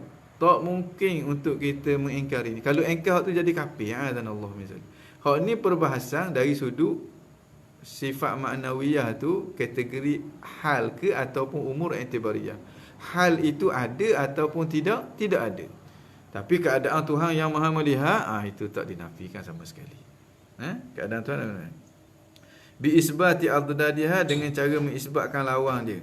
Sebab apa? Li'annahu kufrun, kerana dia adalah kufur. Wal iyad billah. Okey, ustaz, boleh kita menggunakan perkataan Tuhan ketika bermuamalah? Contoh ketika ditanya oleh anak, kita jawab itu Tuhan bagi orang kafir. Ini tidak digunakan oleh ulama-ulama Melayu kita. Kita hanya guna sembahan orang kafir. Sebab bila sebut Tuhan, maknanya Tuhan ni apa? Sesuatu yang bersifat dengan sifat-sifat ketuhanan. Jadi apa yang disembah oleh orang kafir tu tak bekong. Tok Pekong tu daripada awal lagi dah tak bersifat dengan ketuhanan. Apa dia sebab ketuhanan? Kita dengan dia, kita lagi sempurna. Macam mana kita nak panggil dia Tuhan? Kita nak panggil sesuatu tu nasi lemak, mesti bersifat dengan kenasi lemakkan. Kalau dia rasa nasi dagang, rupa nasi dagang, kita tak panggil dari nasi lemak, kita akan panggil dia nasi dagang. Cuma kita kata mungkin kita kata yang pergi beli nasi lemak. Tapi ada contoh orang yang jahil, dia panggil tu nasi dagang. Dia panggil nasi dagang, dia tak panggil nasi lemak. Kita kata pergi beli apa yang kamu kata itu nasi dagang. Maknanya kita tak kata pergi beli nasi dagang. Sebab nasi dagang, hak yang dia faham tu bukan nasi dagang. Begitu juga yang dianggap sebagai Tuhan oleh orang kafir tu bukan Tuhan sama sekali. Sebab bila sebut Tuhan yang bersifat dengan ketuhanan, apa dia sifat ketuhanan? Dia tak perlu kepada yang lain dan semua yang lain tu perlu kepada dia. Bila sifat tu ada pada Tok Pekong ni? Dan bila sifat tu ada pada Siva, Vishnu, Jesus? Bila ada? Kerana itu, setengah ulama' menganggap bahawa lafaz Tuhan itu adalah satu daripada nama-nama Allah yang Allah ilhamkan kepada bangsa Melayu. Seperti mana lafaz Tanri, itu nama Tuhan yang Allah Subhanahu Wa Taala ilhamkan kepada bangsa Turki. Khudai, itu nama Tuhan yang Allah ilhamkan kepada bangsa Parsi. Maknanya setengah ulama bukan semua, setengah ulama menganggap lafaz-lafaz ini sebenarnya adalah nama-nama Allah Subhanahu Wa Taala. Kerana tu tak salah kita guna lafaz tu untuk kita refer kepada Allah. Kita kata, wahai Tuhan, ampunilah dosaku. Bukan kita reka-reka tu. Apa ni? Dia sebenarnya nama-nama Tuhan ni tauqifi dia punya sifat dia. Tak boleh kita nak reka-reka. Tapi dah tu Tuhan, tak ada dalam Quran, tak ada hadis. Itu makna diilhamkan oleh Allah Subhanahu Wa Taala. Kerana itu sepakat para ulama boleh kita guna lafaz Tuhan ketika mana kita berdoa. Wahai Tuhan, ampunilah dosaku.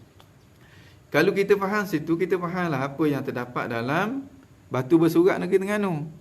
Dia guna lafaz dia tak guna lafaz Tuhan, tak guna lafaz Allah. Dia guna lafaz Dewata Mulia Raya. Dewata Mulia. Orang tak faham, dia kata, ini terpengaruh dengan Hindu ni. Macam mana?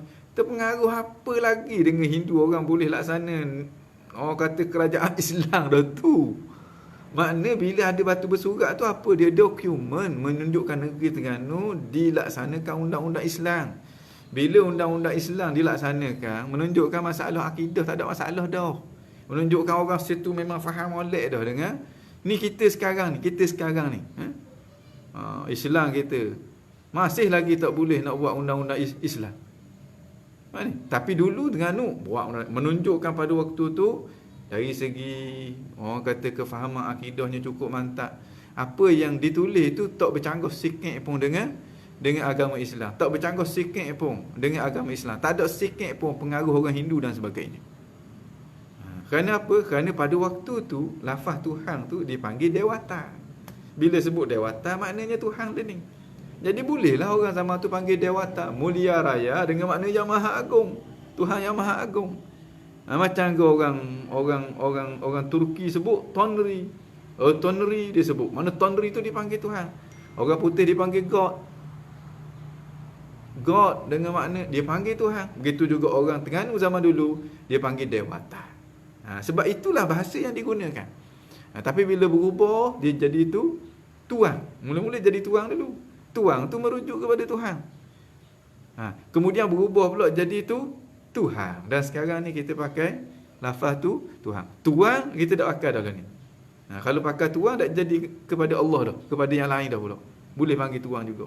Begitu juga dengan Dewata tu tak jadi dah. Mana kalau orang guna Dewata lagi, mana dia ikut Hindu. Kalau dia guna Dewata lagi sekarang ni, maknanya dia ikut Hindu sungguh ti lah. Sebab Dewata tu diguna dalam orang kata bahasa orang Hindu. Assalamualaikum Prof. Siapa ni? Saya bukan Prof. Saya bukan Prof. Panggil saya Ustaz saja. Saya suka sangat-sangat kalau orang panggil saya Ustaz. Sekalipun setengah orang dia tak apa nak panggil orang Ustaz. Dia kalau nak panggil Ustaz kena test bahasa Arab dulu. Ini bagi saya tak sesuai lah. Sebab kita apa bendanya ustaz-ustaz kita hok mengajar Iqra kita dulu, hok mengajar alik saja-saja ber di bawah satu titik tu ustaz kita tu. Hak gini kita tak panggil ustaz ke dia? Ustaz ni sebenarnya adalah lafaz penghormatan kita kepada orang yang pernah ajar kita walaupun sepatah dalam perkara-perkara yang melibatkan dengan agama. Jadi tak perlulah orang kata nak bertegas sangat dengan istilah-istilah yang sebegitu. Okey. Saya lebih suka kalau orang panggil saya ustaz daripada panggil prof, memang tak ada prof lagi, ataupun panggil doktor, memang saya ada doktor lah. Yang saya rasa segang, saya rasa malu kalau orang panggil tuan guru. Kalau orang panggil tuan guru memang malu sungguh-sungguh.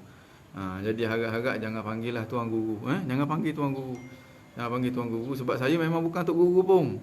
Saya sekadar berkongsi maklumat saja, tak lebih daripada Zuhur ni ustaz dak Zuhur pun. Zuhur ni orang yang hati dia tak ada dah dunia ni, berkelung lagi dunia ni. Nak kalau boleh nak cari kereta Opso sikit lagi. Learning naik kereta Wish, kalau boleh nak cari pula kereta Estima. Maknanya tak Zuhur pun, tak Zuhur pun. Dan kalau prof tak sampai tahap prof lagi. Kalau doktor, kalau rasmi biasanya orang panggil doktor lah. Tapi kalau yang biasa-biasa gini, saya lebih suka kalau panggil ustaz. Panggil ustaz. Panggil ustaz tu menunjukkan penghormatan daripada seorang yang pernah ambil sepatah selidah daripada saya. Kalau doktor tu saya tak marah, tapi berasa jauh sikit. Kecuali majlis-majlis rasmi. Kalau profesor tak lagi. Doa-doa lah biar cepat-cepat naik jadi profesor. Kalau dan alhamdulillah, kalau tak dan pun tak apalah. Baik. Itu maksud dia. Li'annahu kufrun, kerana itu boleh bawa kepada kekufuran. Wal iyadu billah. Mana tanya benda tadi?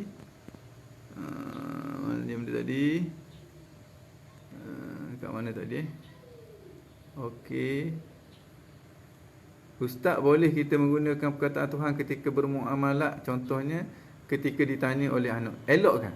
Maknanya guna sembahan orang kafir. Sembahan orang kafir, ataupun kita guna lafaz tuk pekong. Tuk pekong tu. Okey, tadi mana soalan tadi? Saya nak cari ni. Ustaz, sifat manawiyah tak boleh kita kata okey. Kiranya sungguh tu amrul i'tibari. Mana? Macam diri kita amrul i'tibari kan ustaz, bukan?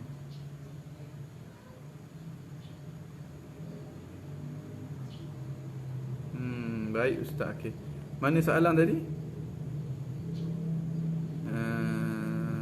Saya cari soalan ni. Jadi sifat manawiyah tak boleh kita okey. Assalamualaikum Prof, kan? Ustaz ada, saya tukar. Assalamualaikum Ustaz. Waalaikumsalam warahmatullahi. Saya nak bertanya macam mana nak jadikan orang yang fahaman Syiah, fahaman Wahabi, campur ahli sunnah, campur fahaman Mu'tazilah disatukan. Memang tak boleh nak satu dari segi kefahaman. Cuma kita boleh bertoleransi dengan mana kita menganggap dia sebagai saudara kita yang disatukan dengan akidah Islam. Tapi dari segi fahaman tak sama. Macam mana kita nak sama? Orang Wahabi kata Tuhan tu bertempat, kita kata Tuhan tu tak bertempat. Orang Syiah kata Sayyidina Abu Bakar tu sesat. Ramai di kalangan para sahabat sesat. Bagi kita, mereka inilah orang yang menjadi ikutan kepada kita. Macam mana kita nak satukan? Tak boleh. Dari segi pemikiran tak boleh nak kita nak satukan. Cuma kita boleh satu dari segi interaksi. Dengan makna kita bagi layanan kepada mereka ini dengan layanan orang-orang Islam. Dengan makna kita tak tumpahkan darah dia, kita tak jatuhkan maruah dia, kita tak rampas harta benda dia, dan kita sentiasa berdoa kebaikan untuk dia, dan kita ajak dia kepada jalan kebaikan, jalan kebenaran, iaitu jalan Ahlus Sunnah wal Jamaah dengan penuh kasih sayang. Bukan kita buat dia musuh kita. Lebih kurang macam titik persamaan dia ni. Lebih kurang macam nak cari titik persamaan lah ya Ustaz. Titik persamaan banyak lah. Tuhan kita satu, Nabi kita satu, kiblat kita satu. Ini semua dapat menyatukan kita. Dalam waktu yang sama, kalau dia duduk dalam masyarakat kita kena jelaskanlah kepada dia akidah yang benar, iaitu akidah Ahlus Sunnah wal Jamaah. Fahaman Mu'tazilah sekarang golongan Mu'tazilah tak ada dah. Cuma fahaman Mu'tazilah masih lagi meresap dalam pemikiran anak buah kita. Jadi kita kena bagi tahu kepada mereka fahaman Ahlus Sunnah wal Jamaah. Kalau dulu fahaman Mu'tazilah dipertahankan oleh golongan Mu'tazilah. Dia ada sentimen di situ, taksub di situ kepada kumpulan mereka. Tapi sekarang kumpulan Mu'tazilah tak ada dah. Tapi fahaman dia tu sebahagian daripada ahli sunnah, sebahagian daripada Syiah, sebahagian daripada Wahabi, sebahagian daripada umat Islam, dia masih terperangkap dengan fahaman yang pernah dibawa oleh Mu'tazilah suatu ketika dah dahulu. Okey.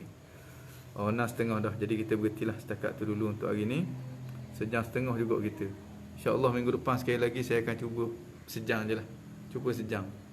Banyak kali dah nak cuba sejam ni, lanjut cukup. Jadi 1/2 jam cukup. 1/2 jam cukup.